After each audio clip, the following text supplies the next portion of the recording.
ആ, നീ വരുമെന്ന് എനിക്ക് അറിയായിരുന്നു. നീ ഇങ്ങോട്ട് കയറുന്നത് അവരാരെങ്കിലും കണ്ടോ? കണ്ടില്ലെന്നാ തോന്നണേ. പക്ഷേ അവന്മാരെല്ലാ വീടുകളും കയറി എനിക്ക് തരയുന്നുണ്ട്. നീ ഒന്നും കഴിച്ചില്ലല്ലോ. വാ, അടുക്കളയിൽ ചോറും കൂട്ടാൻ ഇരിപ്പുണ്ട്, ഞാൻ എടുത്തു തരാം. കഴിച്ചിട്ട് പത്തായപ്പുരയിൽ പോയിരിക്കെ. അവന്മാർ വന്നാൽ ഞാൻ നോക്കിക്കോളാം.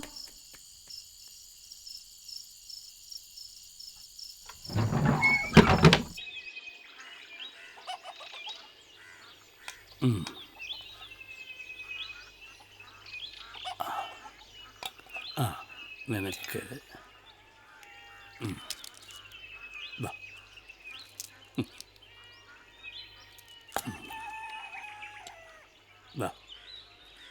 പോലെ അങ്ങോട്ട് കൊടുക്കും. അതെ, എനിക്കൊരു 150 ഉറുപ്പ്യ വേണമായിരുന്നു. കടായിട്ട് മതി. എടുത്തോ.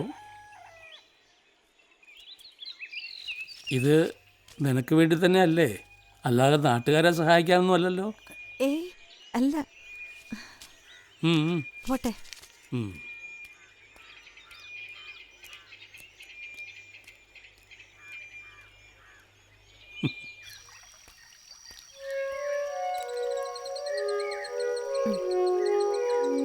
വലിയ സഹായമായി ചേച്ചി. മാധവി ചെല്ല്, പോയി കാര്യം നടത്ത്.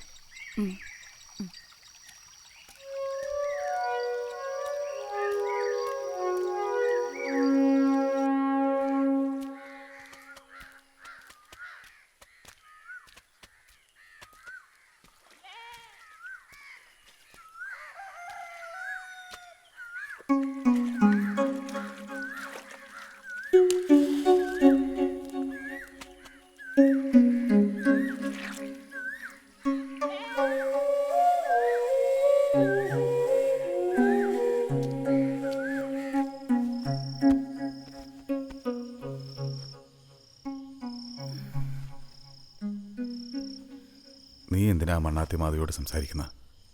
അവളുടെ പോക്കത്ര ശരിയല്ല എന്ന് എല്ലാവരും പറയണേ.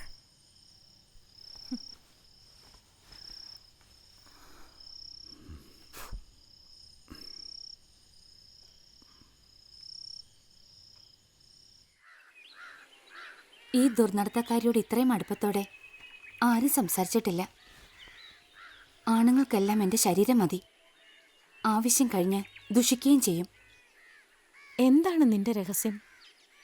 എന്തിനാണ് ചെറിയ കൗണ്ടനെ പോലുള്ളവർ വരെ നിന്റെ അടുത്തേക്ക് വരുന്നത്? അയാളുടെ ഭാര്യയോളം സുന്ദരി ഈ വയനാട്ടിലുണ്ടോ? എനിക്ക് തോന്നുന്നത് എൻ്റെ അടുത്ത് മറ്റാണുങ്ങൾ വരുന്നോണ്ടാണെന്നാ. മറ്റാളുകൾക്കൊപ്പം പായ പങ്കിടുന്നത് എൻ്റെ രുചി കൂട്ടാവും.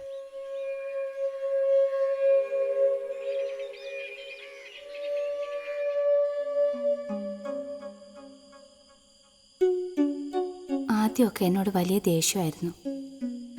പിന്നീട് എൻ്റെ മാധവന് പോലും ആളുകൾ എന്നെ തൊടാൻ തുടങ്ങിയപ്പോഴാണ്, കിടക്കപ്പായെന്ന് അന്യരുടെ മണങ്ങൾ വരാൻ തുടങ്ങിയപ്പോഴാണ് എന്നെ വിടാൻ വയ്യാതായത്. പാവം, ഇഷ്ടമുണ്ടായിട്ടല്ല ചത്തത്. ഭാരത് സർക്കസ് പുൽപ്പള്ളി ക്ഷേത്ര മൈതാനിയിൽ ഈ മാസം 25 മുതൽ ആരംഭിക്കുന്നു.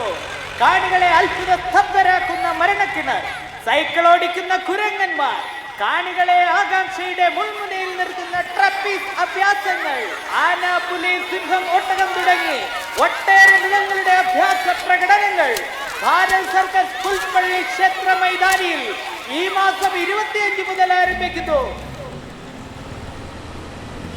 അമ്മ മരിച്ചതോടെ എൻ്റെ ജീവിത രീതികൾ പാടെ മാറി. എനിക്ക് പറ്റാവുന്ന അപകടങ്ങളും രോഗങ്ങളും പ്രയാസങ്ങളുമെല്ലാം അവയിൽ വിഷമിച്ചിരുന്ന ആ ഒരേ ഒരാളുടെ മരണത്തോടെ എനിക്ക് നിസ്സാരമായി തോന്നാൻ തുടങ്ങി. ജീവിതം അനായാസമായി. ഒരിടത്തുറച്ചിരിക്കാതെ നിരന്തരമായ യാത്രയായി എൻ്റെ ജീവിതം മാറുന്നത് അങ്ങനെയാണ്.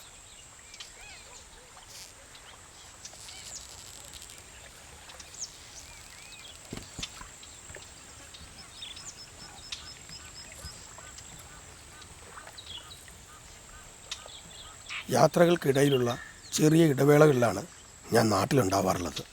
അപ്പോഴും നാട്ടിലെ ഓരോ വീടുകളിലായി ഞാൻ കയറിയിറങ്ങും.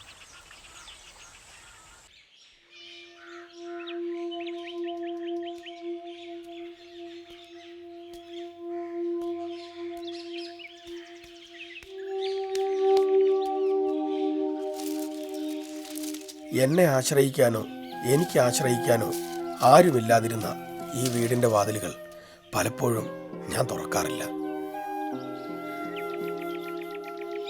എനിക്ക് വൃഷണങ്ങളില്ല എന്നൊരു വാർത്ത നാട്ടിൽ പരന്നിട്ടുള്ളതായി എനിക്കും അറിയാം.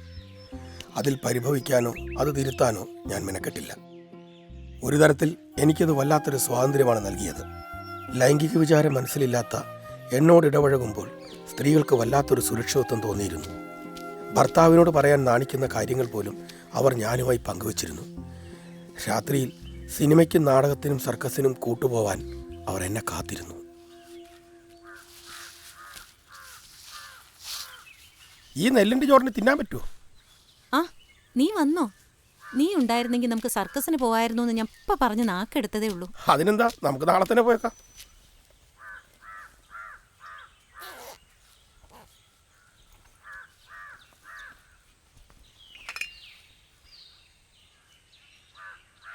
ഇത് ഞാൻ ചേച്ചിക്ക് വേണ്ടി ബോധ്ഗയിൽ നിന്ന് മേടിച്ചതാ.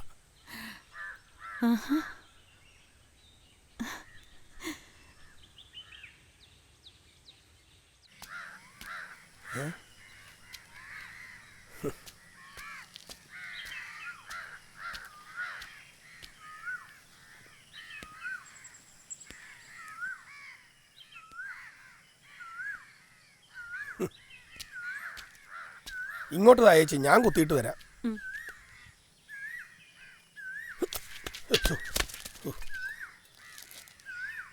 എന്നാ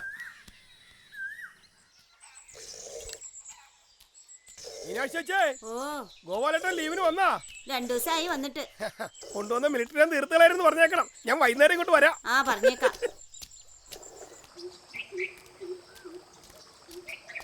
ആ, ടീച്ചർ സ്കൂളിൽ നിന്നാ? ഒന്ന് നിന്നേ. ഇത് നബീസമൊക്കെയുള്ളതാ. കുറച്ച് ആഗ്രഹപ്പേടയാ. കഴിഞ്ഞ പ്രാവശ്യം ഓള് പറഞ്ഞു കൊണ്ടുവരണമെന്ന്. ഓ ശരി.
മൃഗശാലയും സർക്കസും ദാസനെ എന്നും വേദനിപ്പിച്ചിരുന്നു. ഇത്രമേൽ അനാഥത്വവും നിസ്സഹായതയും അവൻ വേറെ എവിടെയും കണ്ടിട്ടില്ല. ഇത്ര ശാന്തനും പാവവുമായി ഒരാൾക്ക് ജീവിക്കാനാവോ?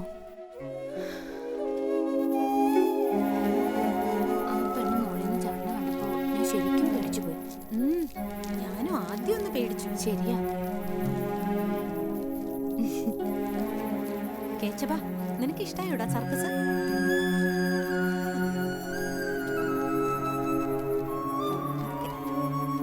സൂക്ഷിച്ച് സൂക്ഷിച്ച്.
സ്കൂളിൽ ഒറ്റപ്പെട്ട് കുടുങ്ങിപ്പോയതിൽ പേടിക്കാൻ പോലും അവൾക്കറിയില്ല. ഭയം പോലും വേണ്ടത്ര ഇല്ലാത്ത ഈ കുട്ടി എങ്ങനെ ജീവിക്കും? ഭക്ഷണത്തിലോ ആഭരണത്തിലോ രൂപത്തിലോ ഭാവിയിലോ ഒന്നിലും ഒരു താല്പര്യമില്ല. അച്ഛൻ്റെ ഭീരുത്വവും ഒന്നിലും താല്പര്യമില്ലാത്ത സ്വഭാവവും അതേപോലെ എൻ്റെ മോൾക്കും കിട്ടിയിട്ടുണ്ട്. ഒക്കെ വലുതാകുമ്പോൾ ശരിയാവും, വിഷമിക്കണ്ട. ഇന്ന് രാത്രിയിൽ ആരൊക്കെയാ സന്ദർശകർ? 9 മണിക്ക് പഞ്ചായത്ത് ഓഫീസർ മണി, 10 മണിക്ക് പോസ്റ്റ് മാഷ്, പിന്നെ മനോജും. 11 മണിക്ക് ഞാൻ വരും.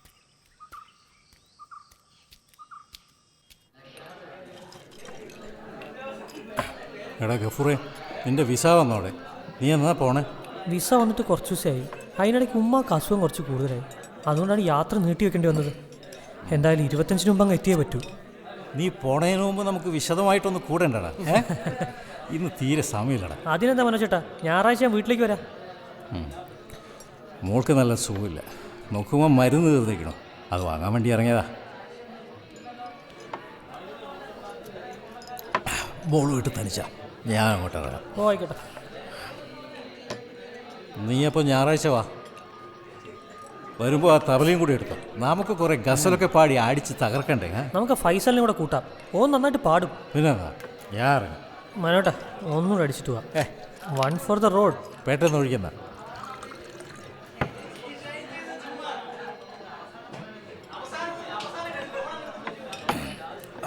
എന്നാ ശരി ശരി, പിന്നെ കാണാം. മനോജെ, ഇതാ മരുന്ന് മറന്നു വെച്ചു. ആ ശരിയാ, കാണാം. ശരി.